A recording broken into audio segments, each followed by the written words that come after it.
ادامه تمرینات بداهه نوازی ساده با هم دیگه تو این ویدیو شور میزنیم. شور لا، شورهای دیگه هم زده بودیم تو ویدیو قبلی.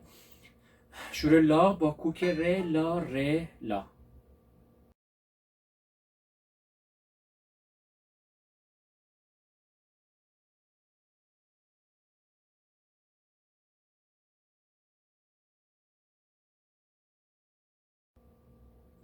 توی همه ویدیو عرض کردیم، توی این ویدیو هم عرض کنم خدمتتون که هدف از تولید این ویدیوها خدمت و کمک کوچکی هست به اون دسته از عزیزانی که دسترسی به معلم و کلاس ندارن. خدای نکرده هیچ وقت هیچ گونه ادعای پشت هیچ کدوم از این فیلم‌ها وجود نداره.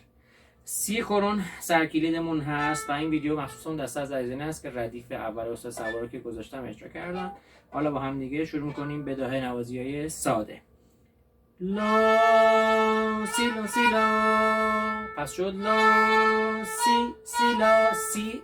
سی بعدی هم با همون آرشه یکم میام کنارتر که آرشه رو هم بهتر ببینیم. لا سی سی لا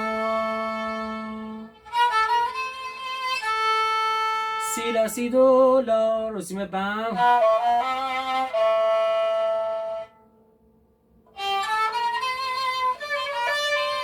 از سول میشه سول لا سی دو ر دو سی ر دو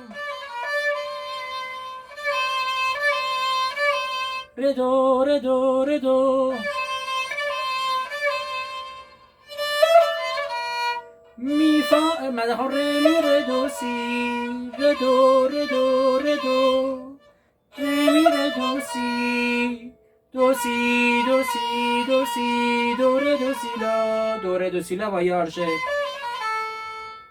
لا می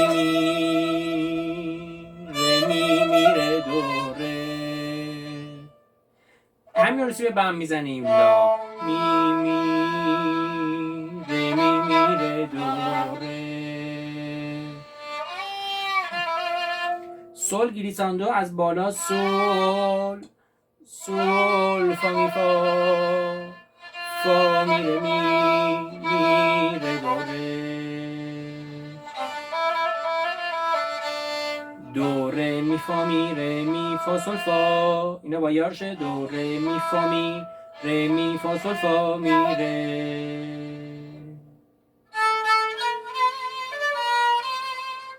از لا لا لا سی دو ر سی دو، دوباره لا لا سی دو ر سی دو ر می ر دو سی لا، میشه دو سی لا سی لا سی لا سی لا سی لا سی لا دو سی.